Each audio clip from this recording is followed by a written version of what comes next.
kaleessuma guyyaa kaleessaa eeguma nuyi as galleeti Oromoo irra waan gahaa jiru baay'een keessan nageessaniitu ta'a.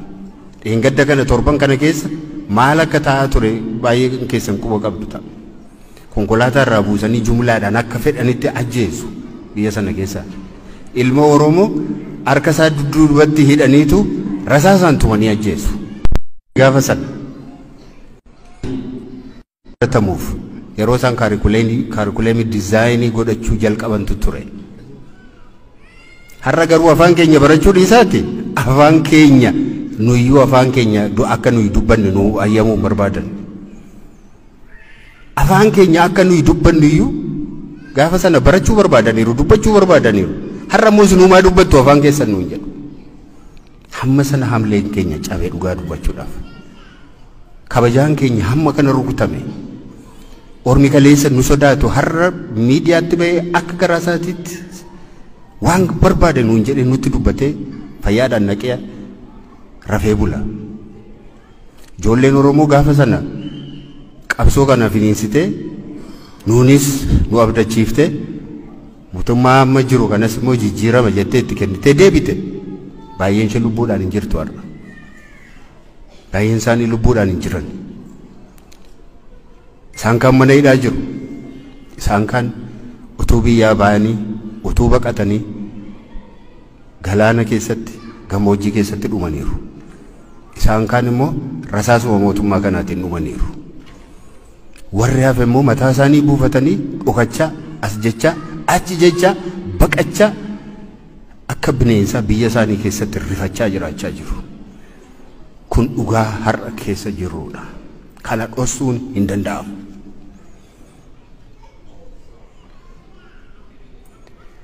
Kanaatiif nuyi ba'uun keenyaanii fi Jawaar ba'uun keenya duwwaan gammachuu guutuu hin fidu. Hooggantoonni adda bilisummaa Oromoo akka jiranitti guutummaan isaanii mana hidhaa jiru. Yeroo hidhaman iyyuu jechuudha. Bakka aniif Jawaar itti hidhamnee fi bakka warri isaan itti hidhaman illee garaagara ture dhugaa isaa dubbanneef.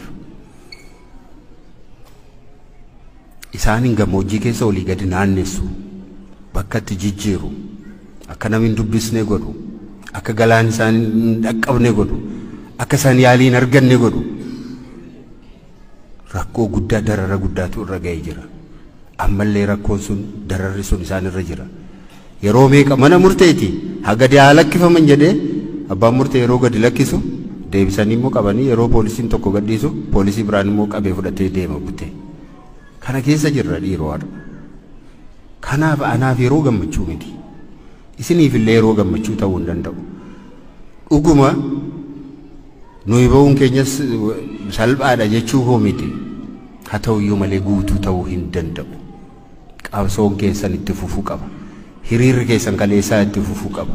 Gargaarsi keessan kaleessaa gargaarsi isin kaleessa gochaa turtan dhaabbachuun qabu. Hogganoonni Oromoo anaaf Jawaar duwwaa miti.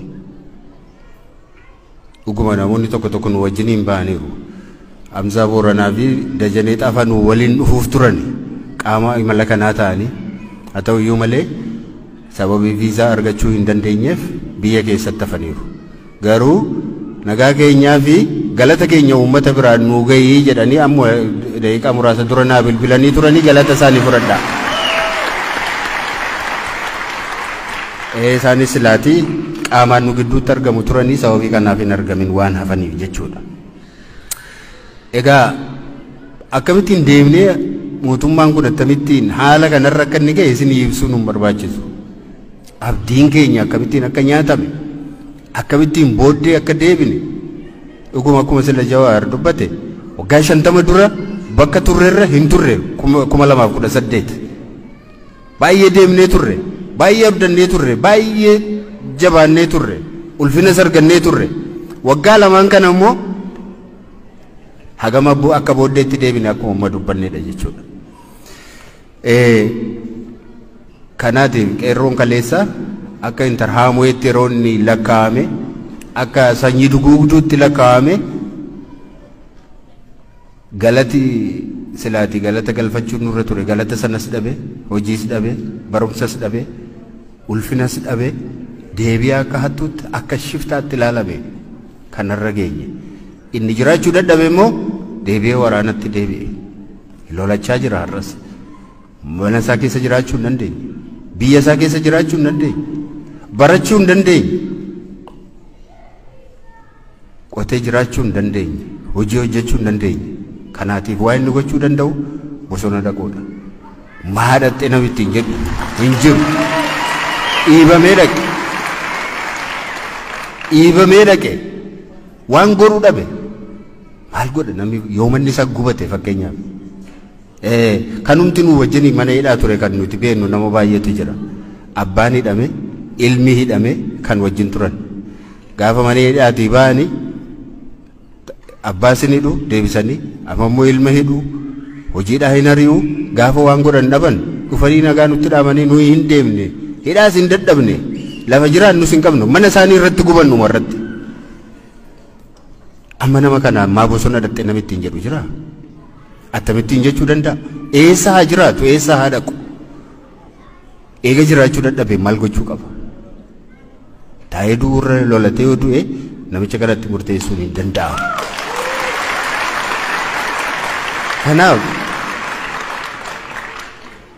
kanaaf haalli nuyi keessa jirru har'a fakkaata mootummaan addunyaa kanarratti mana qotee bula mana hiyyeessaa gubee bira dhaabate itti sirbu mootummaa Itoophiyaa malee argine hin beeknu nuti mootummaa nama osoo lubbuun jiru ibiddatti waadee gubee gaggaragalchee akka nama foon waaduutti guggubee osoo hin gaafatamin hafe mootummaa Itoophiyaa malee dhageenye hin beeknu. kanaatiif nuyi amma dubbachaa turre kanaan duras nagaa barbaannaa yeroo jennu maal jechuu keenya mootummaatti maa jirra nagaa buusi uummata kanaaf uummata kana hin dararina hin ajjeesina jiruu hin dhowwina jiraachuu hin dhowwina akka kanatti uummata waamne itti haasa'uu hin dandeenye kanaaf isinitti kan nuyi haasa'uu dandeenye waa'ee nagaa isinitti himuu dandeenye yeroo isinitti himnu mootummaan haa dhaga'uudha malee isintu jeeqaa jira jechuu keenya miti uummatatu jeeqaa jira jechuu miti uummatatu mootummaan rakkisa jechuu keenya miti kan nuti jechaa jirru haa dhaga'u mootummaan haa dhaga'u nuyi mootummaa adrees gochaa jirra uummata kana nagaan dhowwinii yoo akka kanaatti itti fufnoo isiniin itti gaafachuudhaaf ilaa mootummaan nu dideera akeekachiifnee dadhabne ittimnee dadhabne gorsinee dadhabne nu bira dhaabbadhaa jennee akkuma kaleessaa duula isin waammachuudhaaf qabsoo keenya sagaleessaatti deebi'uudhaaf qabsoo keenya sakaraa cufuutti deebi'uudhaaf qabsoo keenya mala adda addaatiin fayyadamne mootummaa isa darbe sana ittiin kuffisnetti deebi'uudhaaf ammas kanaaf akkasiin beektan barbaada akka kanaatti akkasiin nu hubattan barbaada gara fuulduratti maal gochuu qabna isa jedhu irratti akkasiin quba qabaachaa deemtan nu hojiin keenya mormituudha morkattuudha aangoo barbaadna saba keenyaaf jecha aangoo barbaadna mootummaa Oromoo ijaaruu barbaanne amma Jawaar dubbateera mootummaa mataa keenya kan Oromootiin hoogganamu kan risoorsii Oromoo tiksu kan biyya Oromoo tiksu kan nagaa Oromoo tiksu kan daangaa Oromoo tiksu kan akkasii ijaaruu barbaanne mootummaa butute impaayera butute jala barcuma qabuudhaaf miti gaafaa'uun kan ijaaran kanamni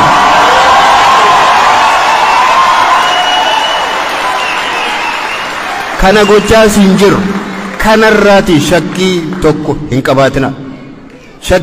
hin qabaatina kana tiksuudhaaf hin jiru dhiiga ijoollee keenyaatiin dhiiga isaaniitiin marree buddeen nyaachuu hin dandeenyu dhiigatu jira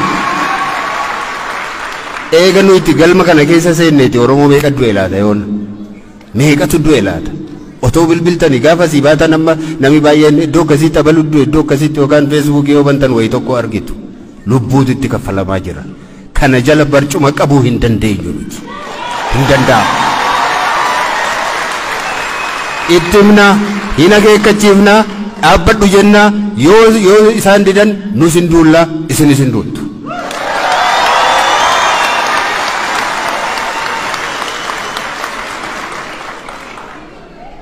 kanaaf dhiiroo waa'ee eenyummaa keenyaallee deebisnee dubbachuu dadhabne yoo eenyummaa keenya waa'ee Oromoos haa ta'u waa'ee saba biraas haa ta'u waa'ee afaan keenyaas dubbanne akka xiqqummaatti lakkaa'ame deebi'e xiqqoo taatan gandatti galtan gadi irrattan akkas taatan jedha nuyi kana fudhachuudhaaf hin jirru nuyi kaleessas gaafa ijaaramne waan ittiin ijaaramne jalqaba mataa keenyaa maqaa keenyaatii jalqabee beekamaadha kanas jala mureessuun itti himuun barbaada nuti koongireesii federaalawaa Oromoo jedhamnee waamamu dhaabbi keenya har'a toon taane gaafuma jalqabeeti jalqabee mala qabsoo isaatiis lafa kaawwatee jira garamitti akka deemus lafa kaawwateeti jira jechuudha akka baay'ina keenyaatti akka teessuma keenyaatti akka risoorsii keenyaatti ofii keenya bulfachuu danda'u mirga kana gonfachuudhaaf falmachaa jiru garba namaa ta'uudhaaf falmaa hin jiru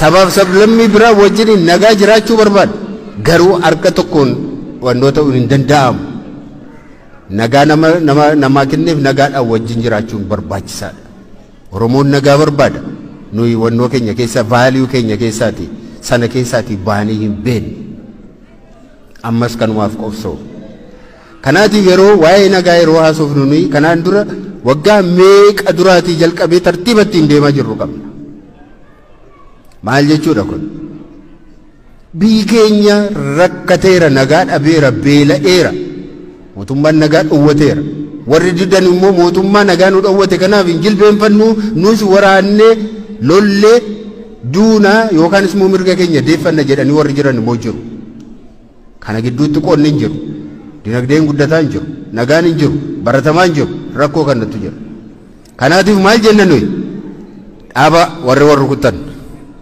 uummataan jechaa jirra miti kana bara uummatatu rakkoo uuma jechaa hin jirru nuti inni tokko mirga isaatiif falmataa jira inni tokko immoo ani mootummaadha jedhee waraana labsee jira kanaatiif lamaan keessan iyyuu dhaabaatii iddoo bakka tokko taa'aatii gara mareetti deebi'a kanaatiif naashinaal daayaloog yeroo jennu nuyi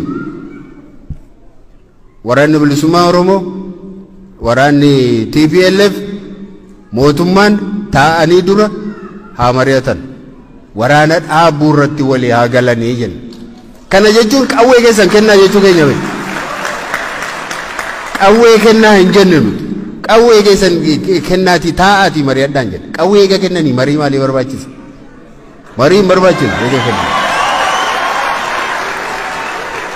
kanaatiifi lafa jirtan jiraadhaatii waan qabdan qabadhaatii taa'aatii mari'adhaa egeree biyya kanaa irratti taa'aatii mari'adhaatii murteessaa hin baasu TPLF wajjin waltumanii daaraa wal godhanii wal mo'uu dadhabanii tomma deebi'anii taa'uudhaaf jedhu mootummaan immoo TPLF wajjin nanaasaa garuu waraana bilisummaa Oromoo wajjin ninaasa'uu jechaa jira nu immoo maal jenna haasa'uun dirqama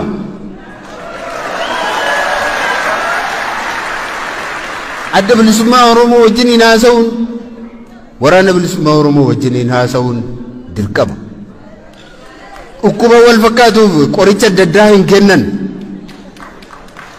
achitti mareetu baasa eega jedhameeti lolaa fi asittis mareedhuma duwwaatu baasa ta'anii mari'achuudha maaltu bosonatti sin geesse ijoolleen achi jiran koo baay'een isaanii namoota digrii qabanidha namoota beekumsa qabanidha namoota hawwii guddaa qabanidha namoota abdii guddaadhaan baratanidha namoota gara fuulduraatti karoora guddaa qabanidha namoota sammuu hin qabne miti namoota bosona keessa taa'ee muka nyaate agabuu buluudhaaf namoota fedha qaban miti garuu roorrootachitti isaan geesse roorrootu isaan galche bakka sana kanaati wajjin haasa'uun barbaachisaadha maaltu singeesse yoo maal guutame deebitu jedhee mootummaan taa'ee wajjin haasa'uun barbaachisaadha. Barbaachisaa qofa otoo hin taane dirqama jennan. Dirqama. Yoo kana ta'uudhaa baate namuu waraana bilisummaa Oromoo ta'uudhaaf jira dhumarratti.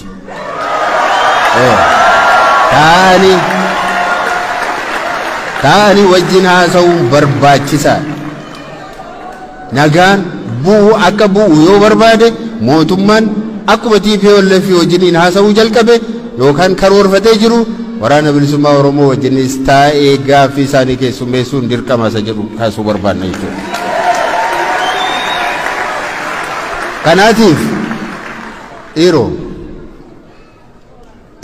qabsaa'ota yeroo tokko akka gaariitti utoo hubannee gaariidha. Namuu akka itti gara qabsootti dhufe qaba.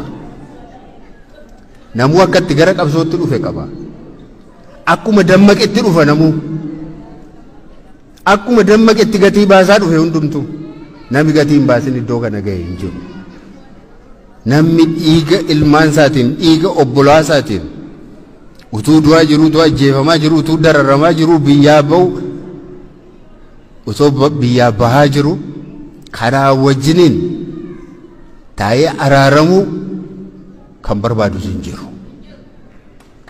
Araaramiti amma taa'anii haasaanii waan walii kennanii waan waliif